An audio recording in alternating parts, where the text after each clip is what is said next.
네, 여러분 반갑습니다. 오늘 우리에게 주신 하나님의 말씀은 신명기 6장 4절에서 9절까지의 말씀입니다. 제가 읽어드릴게요. 주님의 말씀을 들으십시오. 이스라엘아 들으라. 우리 하나님 여호와는 오직 유일한 여호와시니 너는 마음을 다하고 뜻을 다하고 힘을 다하여 내 하나님 여호와를 사랑하라. 오늘 내가 내게 명령하는 이 말씀을 너는 마음에 새기고 내 자녀에게 부지런히 가르치며 집에 앉았을 때에든지 길을 갈 때에든지 누워있을 때에든지 일어날 때에든지 이 말씀을 강론할 것이며 너는 또 그것을 내 손목에 매어 기호로 삼으며 내 미간에 붙여 표로 삼고 또 내 집 문설주와 바깥문에 기록할지니라. 아멘. 제 나이가 이제 40이 지나면서 이런저런 생각들 가운데 제가 살아가고 있는 인생의 가치에 대해서 생각하게 됩니다. 가끔 이런 질문을 합니다. 나는 지금까지 잘 살아온 것일까? 나는 지금 잘 살고 있는 걸까?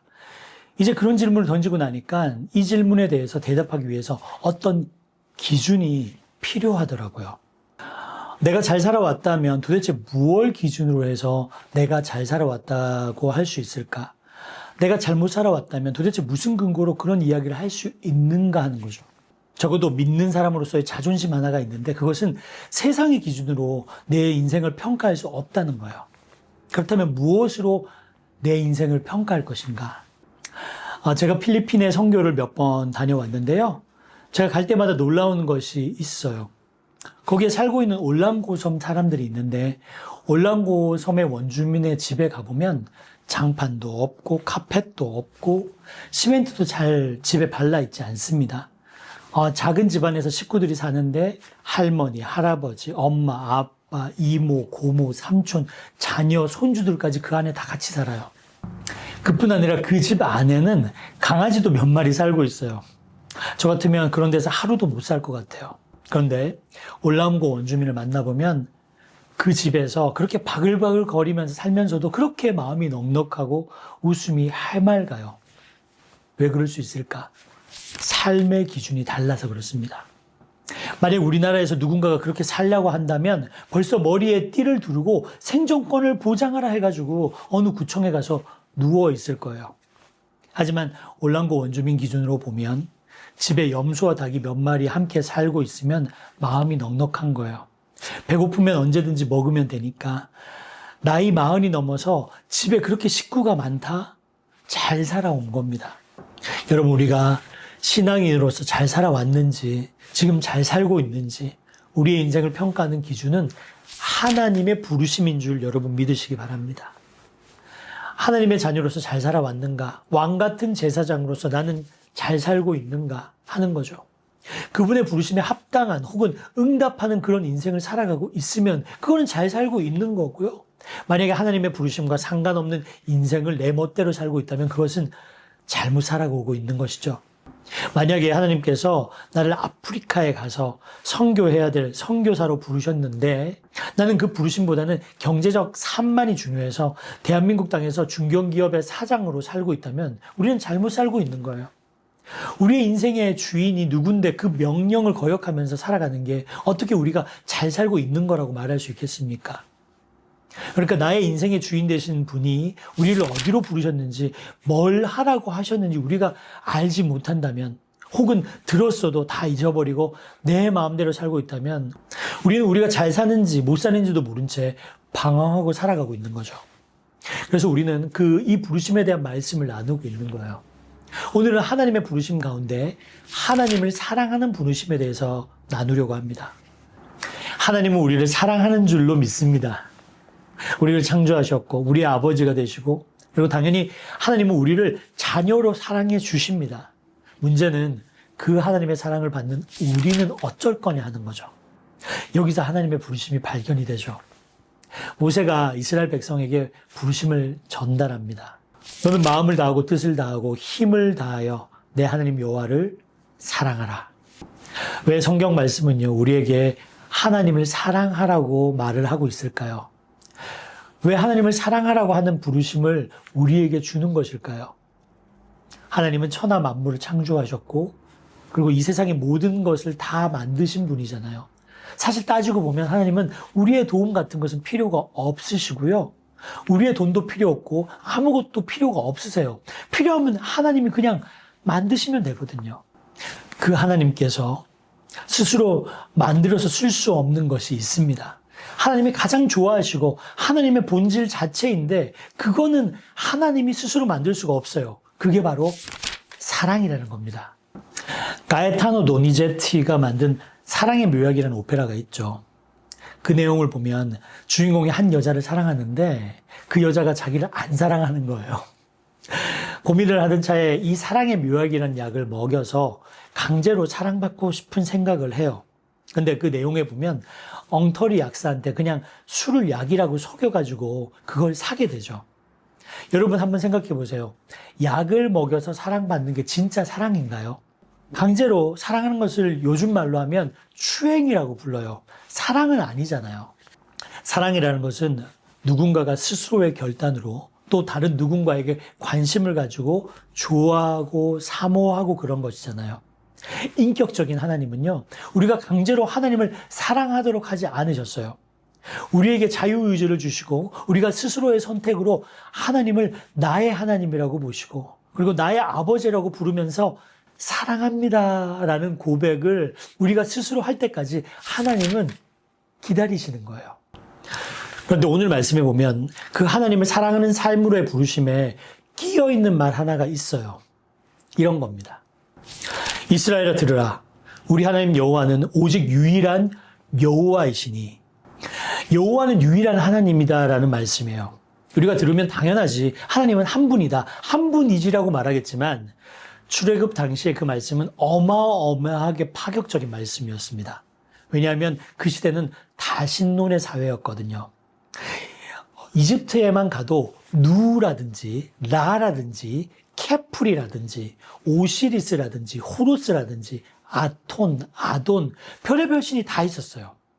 가나안 땅으로 오면요, 바알이 있죠, 아세라가 있죠, 아낫이 있죠, 몰렉이 있죠. 어마어마하게 많은 신들이 각 족속마다 다 있었던 거예요.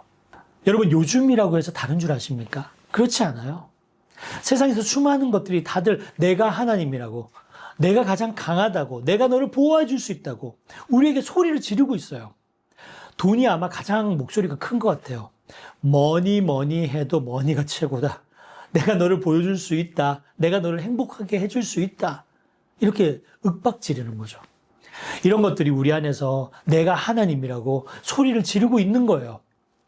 아마 선거철이 다가오면 권력이 하나님 행사를 할 수도 있고요. 청소년들에게는 교육이 하나님이 될 때가 있습니다.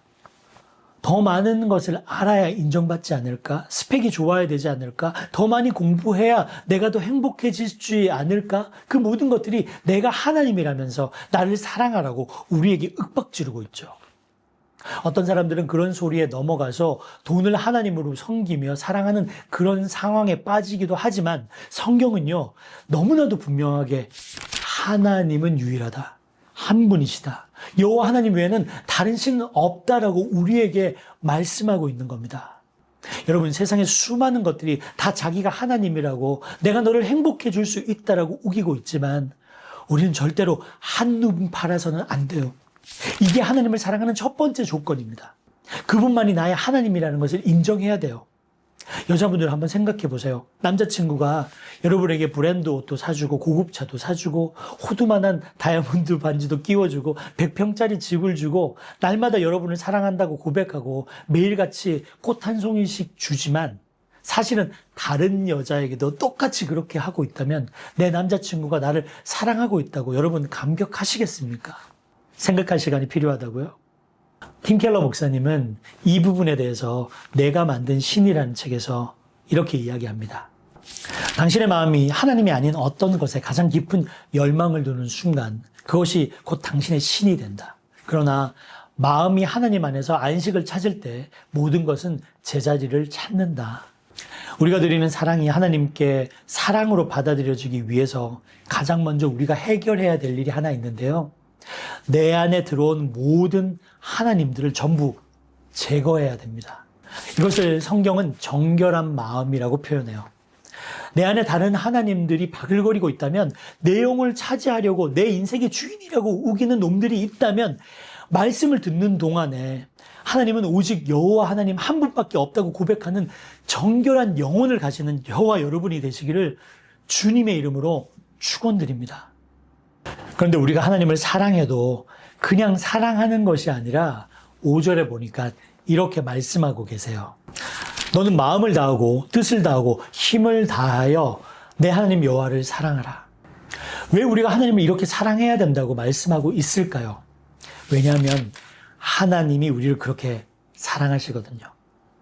여러분, 예수님을 생각해 보세요. 하나님은 우리를 그렇게 사랑하셔서 예수님을 통해 십자가의 사랑을 보이셨습니다. 그리고 모세가 신명기를 썼다는 것은 출애굽한 뒤 40년 동안 광야를 지나면서 이제 가나안 땅이 멀찌감치 보이는 모압 땅에서 여러분 신명기를 썼어요. 그는 120살의 노인이 되었습니다. 120년의 인생을 살아가면서 그 광야를 지나가면서 모세는 알았던 거예요. 하나님이 이스라엘 백성을 나를 얼마나 아끼고 사랑해 주셨는지, 사람을 얼마나 자녀처럼 생각하며 아끼셨는지, 얼마나 오랫동안 참아주셨는지 모세는 알고 있었던 겁니다. 그렇게 하나님을 거역하고 불평하고 하나님을 잊어버리는 것을 밥 먹듯 하는 그 백성에게 가나안 땅을 주시려고 지금까지 인도해 오신 그 하나님을 생각하면서 정말 마음과 뜻을 다하여 이 이스라엘 백성을 사랑해 주신 그 하나님을 생각하면서 모세는 이스라엘 백성에게 해줄 수 있는 말이 이거밖에 없었던 겁니다. 하나님은 마음을 다하고 뜻을 다하고 힘을 다해서 그렇게 너를 사랑하신다. 그 하나님을 너도 사랑해야 되지 않겠느냐. 마더 테레사가 아주 중요한 이야기를 남겼습니다.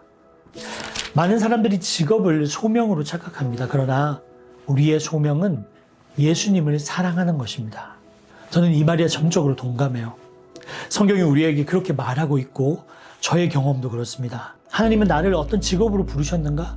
굉장히 많은 사람들이 직업을 통해서 부르심을 깨달으려고 하는데 여러분, 궁극적인 부르심은 사랑입니다. 직업이 목표가 아니고 우리는 사랑이 목표입니다.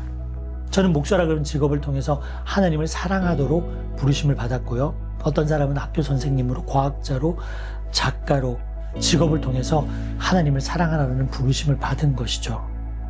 오늘 여러분과 제가 함께 기도해야 될 제목이 바로 이것입니다. 우리의 영혼을 정결하게 하여 주시옵소서. 내 안에서 내 인생의 주도권을 잡으려는 세상의 잡신들을 없애주시고 오직 여호와 한 분만이 내 인생의 유일한 하나님이시고 나의 주인이시고 나의 아버지심을 인정하게 하여 주시옵소서. 우리를 죽기까지 사랑하신 그 주님께 우리의 사랑을 드리게 하시고 주님만 생각하면 내 영혼이 사랑의 감정으로 북받쳐 오르게 하여 주시옵소서. 넘치게 하여 주시옵소서. 하나님을 향한 처음 사랑을 회복하게 하여 주시옵소서. 사랑하는 여러분, 우리의 신앙은 결국 사랑의 여정입니다. 하나님이 먼저 우리를 사랑하셨고 지금도 여전히 우리를 사랑하고 계십니다. 그리고 그 사랑의 부르심 앞에 우리가 해야 할 단 한 가지, 그분께 다시 사랑으로 응답하는 것입니다. C.S. 루이스는 순전한 기독교라는 책에서 이렇게 이야기합니다. 우리의 감정은 변하고 사라질 수 있지만 그분의 사랑은 그렇지 않다. 우리의 죄로 인하여 지치지도 우리의 무관심으로 인하여 식지도 않는다. 사랑은 그분의 본성이기 때문이다. 하나님을 향한 사랑은 감정이 아니라 삶의 방향입니다. 우리가 무엇을 하든 어디에 있든 누구와 함께하든 그 중심에 하나님을 사랑하는 마음이 있다면 그것이 바로 하나님께 응답하는 삶이에요. 하나님은 여러분 한 분 한 분을 여전히 부르고 계십니다. 너는 마음을 다하고 뜻을 다하고 힘을 다하여 나를 사랑하라. 이 말씀은 단지 명령이 아니라 우리에게 주는 가장 큰 초대이자 특권입니다. 그분을 사랑하는 삶 속에서만 우리는 진짜 잘 살아온 인생이 무엇인지 알게 됩니다. 사랑하는 여러분, 오늘 우리의 가슴 속에 다시 불붙는 사랑의 떨기나무가 일어나기를 축복합니다. 다른 신들로 가득 찼던 마음을 비우고 오직 하나님 한 분만으로 내 주, 내 아버지 되심을 고백하고 그분의 사랑 안에서 다시 태어나는 우리 모두가 되기를 바랍니다. 하나님, 오늘도 제 마음을 주께 드립니다. 주님을 사랑합니다. 그리고 이 사랑으로 다시 살겠습니다. 이 고백이 우리의 삶의 결론이자 또 새로운 시작이 되기를 주의 이름으로 축원드립니다.